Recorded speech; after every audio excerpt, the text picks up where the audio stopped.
Estefi, buenos días a ti, buenos días con todos.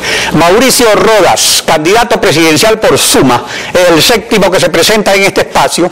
Solo nos falta el presidente Rafael Correa, a quien oportunamente invitamos a través del secretario nacional de Comunicación, pero aún no recibimos respuesta.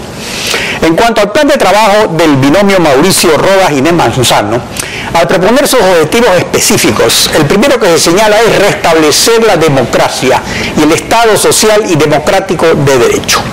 Buenos días, bienvenido a Contacto Directo. Alfredo, muy buenos días, muchas gracias por la invitación. Primero que nada quiero felicitar al Barcelona por esta brillante conquista de un nuevo título en el fútbol ecuatoriano. Espero que lo hayan gozado como se merecen este gran festejo. A ver, empecemos con nuestro tema. Algo se restablece cuando no esté en vigencia. ¿Ese es el estado de la democracia ecuatoriana? Así es, Alfredo, lamentablemente la democracia ecuatoriana ha sido seriamente golpeada durante los últimos años. En la práctica existe un poder hegemónico que es el Ejecutivo, que controla muchas de las acciones de los demás poderes del Estado, y como usted sabe, la esencia de la democracia radica en la independencia y en el equilibrio de poderes, y eso en la práctica en el Ecuador no existe.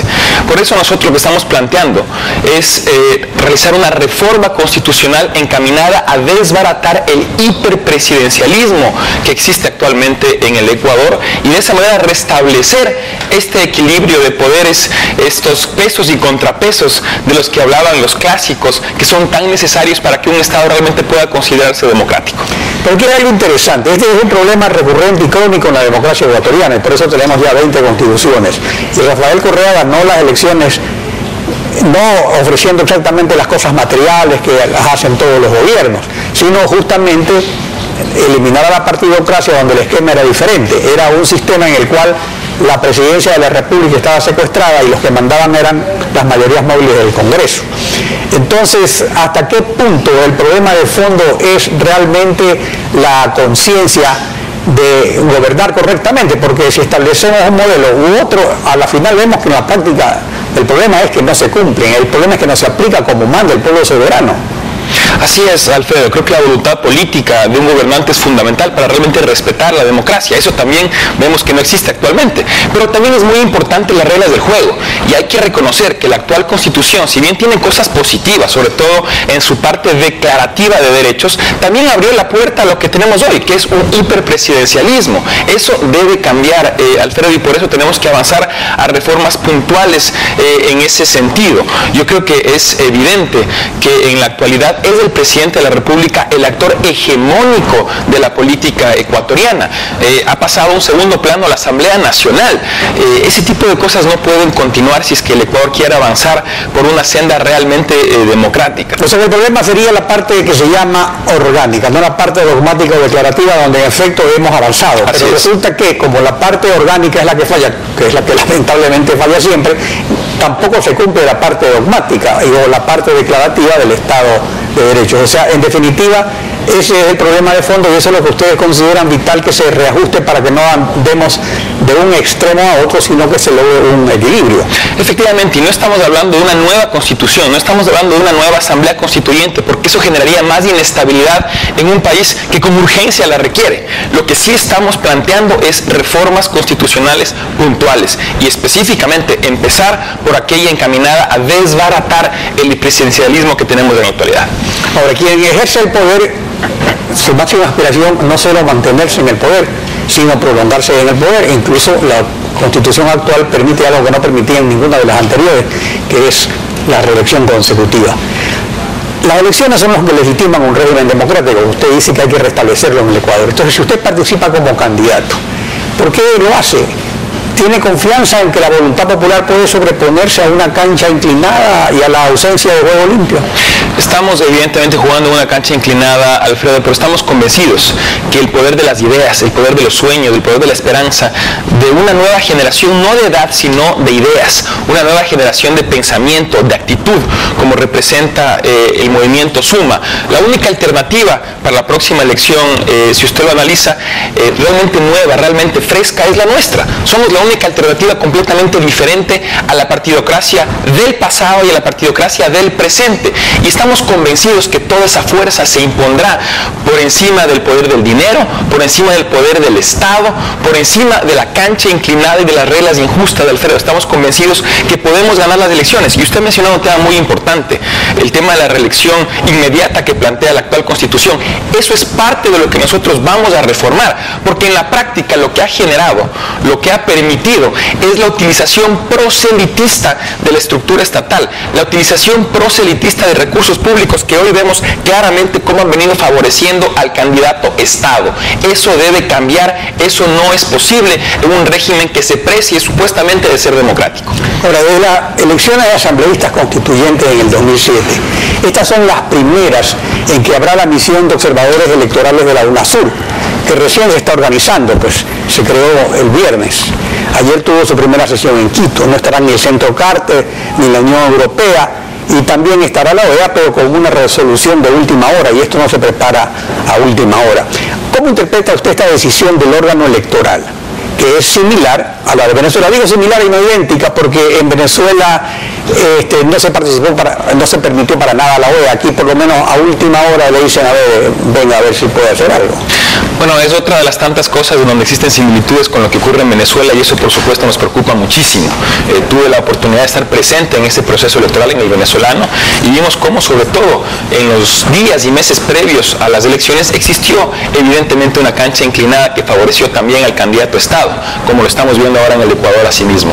Esperamos, Alfredo, una actitud más transparente, más objetiva por parte del Consejo Nacional Electoral, y que dé las facilidades para todos aquellos observadores internacionales que quieran venir al Ecuador. Mientras más observadores internacionales vengan, mejor. Por ejemplo, nosotros estamos planteando que también vengan observadores de la Unión Europea, que ellos también vengan a realizar este trabajo. Claro, pero el problema es que ellos tienen sus normas precisas y claras para hacer un trabajo profesional, imparcial, independiente, y según esas reglas ellos deberían haber sido invitados en el mes de julio. Por supuesto, y preocupa que no se lo haya hecho, que no hayan recibido esa invitación a tiempo, Alfredo, y es por eso que nosotros pensamos que la mejor forma de controlar este proceso electoral es a través de una amplia participación ciudadana, que existan mecanismos abiertos de cuidado del voto, y de hecho hemos planteado que las diferentes fuerzas de oposición realicen un esfuerzo conjunto para respetar la voluntad popular, que todos nos unamos para en efecto cuidar que la decisión del pueblo sea respetada por parte del Consejo Nacional. Por eso es tan importante que en los últimos informes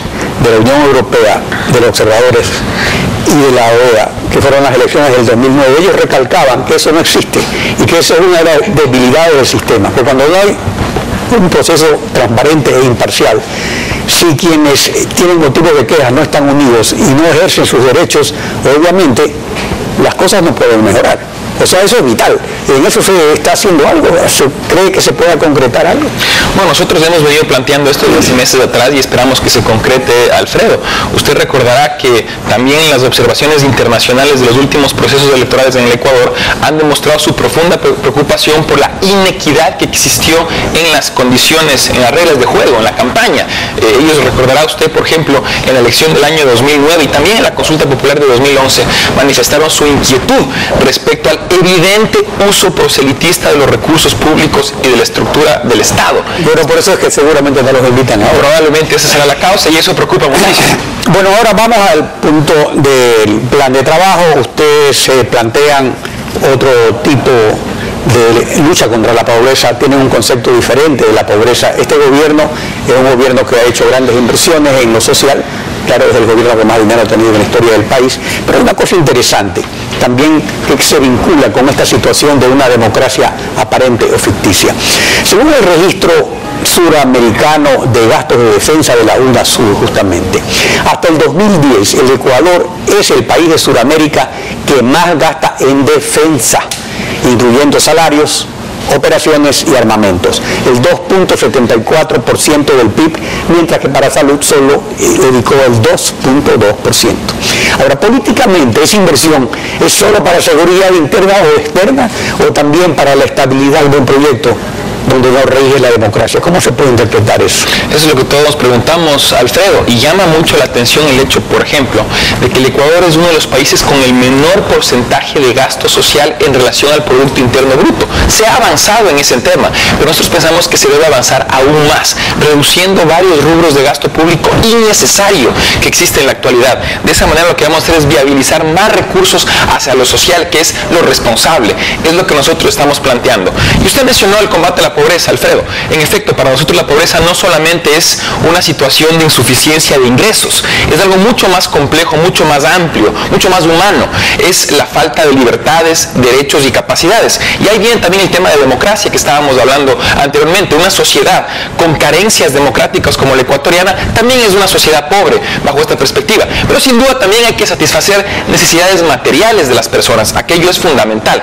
Y la mejor cura para la pobreza, Alfredo, es el empleo, es el trabajo, es la productividad. Si bien nosotros pensamos que en lo social el gobierno debe ejercer un rol muy activo, debe ser un actor protagónico en garantizar a todas las personas educación, salud y demás servicios básicos, no solo en cantidad, sino también en calidad, que es quizá el mayor rezago pendiente en el Ecuador. Pensamos que en cambio en lo económico el gobierno debe ser un regulador efectivo que genere condiciones de estabilidad y de seguridad jurídica para que sea el sector productivo privado y de manera muy particular las pequeñas y medianas empresas, las grandes generadoras de riqueza y empleo digno y bien remunerado en el Ecuador.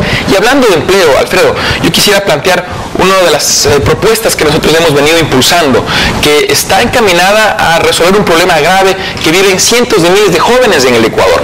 ¿Cuál es el problema cuando un joven busca su primer empleo? Le piden experiencia. ¿Cómo puede obtener experiencia si nadie le da su primer empleo? Yo creo que todos en algún momento vivimos ese dilema. ¿Cómo romper ese círculo vicioso?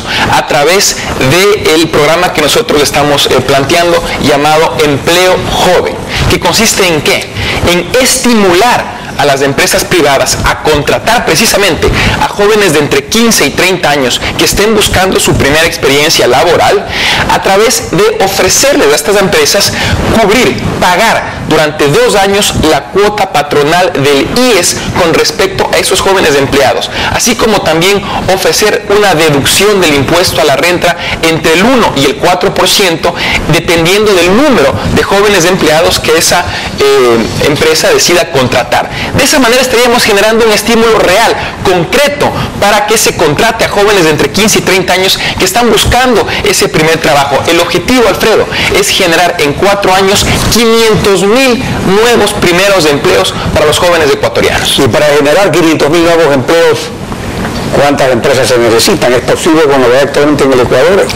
Exactamente, hemos hecho proyecciones y es posible a través de la reactivación del aparato productivo, generando condiciones de estabilidad y de seguridad jurídica que hoy no existen, Alfredo. En el Ecuador hemos tenido 10 reformas tributarias en apenas 6 años. Si estamos cambiando las reglas de juego con tanta frecuencia, es imposible generar las condiciones mínimas para que una micro, pequeña, mediana o gran empresa, nacional o extranjera, decida invertir en el Ecuador y generar justamente ese empleo. Pero esto también tiene que ver con lo político, porque en un sistema, en un país donde la participación del Estado en la economía es cada vez más grande, se ha duplicado en los últimos 6 años, obviamente todo eso proyecta también un poder que es político.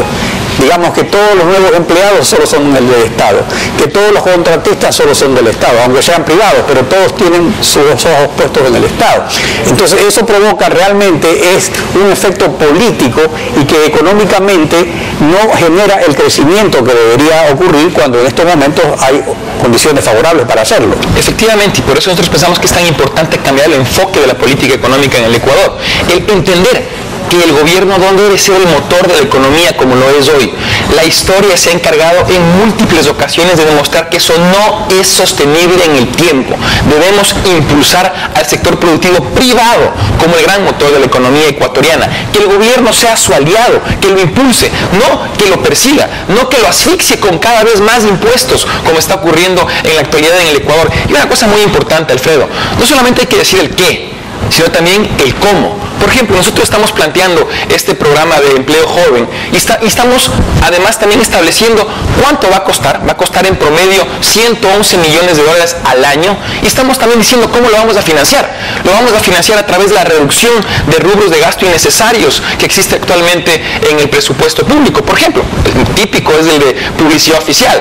Nosotros vamos a reducir la publicidad oficial en un 90%, pero no solo eso, también vamos a reducir significativamente los millonarios gastos que existen actualmente por concepto de movilización, viajes, viáticos, logística de los funcionarios públicos. Vamos a reducir también, Alfredo, múltiples gastos suntuarios a través de la reducción significativa del número de ministerios de Estado en el Ecuador. Usted sabe que los ministerios... Pero así es como crea empleo del gobierno. No, nosotros no vamos a despedir funcionarios públicos. Lo que vamos a hacer es reorganizarlos, reduciendo significativamente el número de ministerios. Esto es muy importante. Vamos a respetar y garantizar la estabilidad de los servidores públicos, cumpliendo lo que dice la Constitución y la ley. Pero recuerde usted que si reducimos el número de ministerios, también estamos reduciendo el número de vehículos de lujo, el número de edificios, el número de guardaespaldas, el número de viajes para funcionarios con rango de ministro. Eso genera un ahorro muy importante para las arcas públicas que va a viabilizar recursos para programas realmente constructivos y de beneficio ciudadano como el que estábamos planteando del empleo joven. Y por eso es necesario que tampoco haya reelección consecutiva, porque todo eso es lo que hace que es trabajar para la campaña. Efectivamente. Bueno, pasemos a otro tema, que es el de la inseguridad, que también se relaciona con esto del empleo y de la situación social.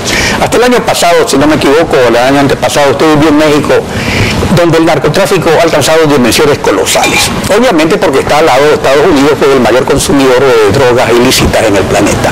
¿Hasta qué punto cree que influye el crimen organizado en alentar la inseguridad ciudadana como una medida de distracción de la fuerza pública? ¿Está ocurriendo eso en el Ecuador? A mí lo que me preocupa, Alfredo, es que nosotros no hemos realmente tomado en cuenta la verdadera gravedad de este problema. Hasta hace poco recuerda usted que se nos decía que la inseguridad era una percepción en el Ecuador. No la es una dura realidad que estamos afrontando todos los ecuatorianos. El tema del crimen organizado es serio, Alfredo, como efecto usted señaló. Yo vivía en México, pude ver lo dramático que resulta el no combatirlo de manera efectiva y a tiempo. Y para eso se requiere una estrategia coherente que en la actualidad no existe en el Ecuador y que nosotros estamos planteando. Creemos que la inseguridad en general primero debe ser combatida a través de un enfoque preventivo, generación de oportunidades de estudio y de empleo, sobre todo para nuestros jóvenes. Por eso el programa del empleo joven es tan importante, porque genera esas oportunidades para muchos jóvenes que probablemente se verían tentados a delinquir como un medio de vida. Pero también es necesario un enfoque combativo para la inseguridad, fortalecer institucionalmente a la Policía Nacional, dignificarla, capacitarla mejor, dotarla de mejores equipos, de mejores sistemas de investigación. Bueno, pero eso se ha hecho y no se ha hecho. Se han hecho grandes inversiones en ese sentido. Fíjese, hay miles de policías nuevos. En fin. Se ha debilitado institucionalmente a la policía y debe ocurrir lo contrario, se la debe consolidar. Y fíjese usted, del equipamiento de la policía, lo que nos enteramos hace poco respecto a estos uniformes que luego de apenas 5 meses se están dañando. Esa es la manera como se la ha equipado de forma inadecuada, por decirlo menos. Pero no solamente eso, Alfredo, se debe impulsar la participación ciudadana en la prevención del delito, generar programas conjuntos de combate al delito entre las unidades de policía comunitaria y la ciudadanía, rescatar espacios públicos que hoy en día son espacios de cometimiento de delito. En materia de crimen organizado, se debe internacionalizar el combate al mismo. El crimen organizado es un fenómeno internacional y debe ser combatido como tal. ¿Cómo? Fomentando una mayor cooperación entre el Ecuador y otros países en el intercambio de información, en el intercambio de resultados de sistemas de investigación y de sistemas de inteligencia, en el intercambio de mejores prácticas. Y sobre todo, Alfredo, pegarle a los delincuentes del crimen organizado donde más les duele, que es en su dinero, es en sus bienes. Vamos a hacer una reforma para controlar de mejor manera el lavado de dinero en el Ecuador, que es un problema muy serio que incluso ha sido cuestionado a nivel internacional. Vamos también a mejorar los mecanismos de incautación de bienes de los miembros del crimen organizado, porque no solamente les pegaremos donde más les duele, sino también estaremos limitando su capacidad de acción. Y por supuesto, hay que avanzar hacia una verdadera profesionalización y despolitización de la justicia en el Ecuador, así como también una verdadera reforma del sistema de rehabilitación social. Hoy las cárceles en el Ecuador siguen siendo centros de perfeccionamiento en el cometimiento del delito, nosotros las vamos a convertir en verdaderos centros de reinserción, de rehabilitación social. Mauricio Rodas, candidato presidencial por Suma. Gracias por participar en esta campaña. Si me permite, Alfredo, nada más un pequeño anuncio. Este día sábado a la 1 de la tarde en el cantón de Santa Lucía, en la provincia del Guayas, realizaremos la presentación oficial ante el pueblo de todos los candidatos a nivel nacional del movimiento Suma. Usted me preguntará por qué el cantón Santa Lucía. Es un cantón netamente agrícola. En nuestro plan de trabajo está convertir al agro ecuatoriano nuevamente en el gran pilar del desarrollo económico y social. Nos hemos olvidado del agro, hemos estado tan ocupados despilfarrando los recursos petroleros que nos hemos olvidado del gran tesoro nacional que es el agro de nuestro país. Nosotros lo vamos a reactivar y se convertirá en ese gran pilar tan necesario para el Ecuador. Muchas gracias nuevamente. Buenos días. Estefi.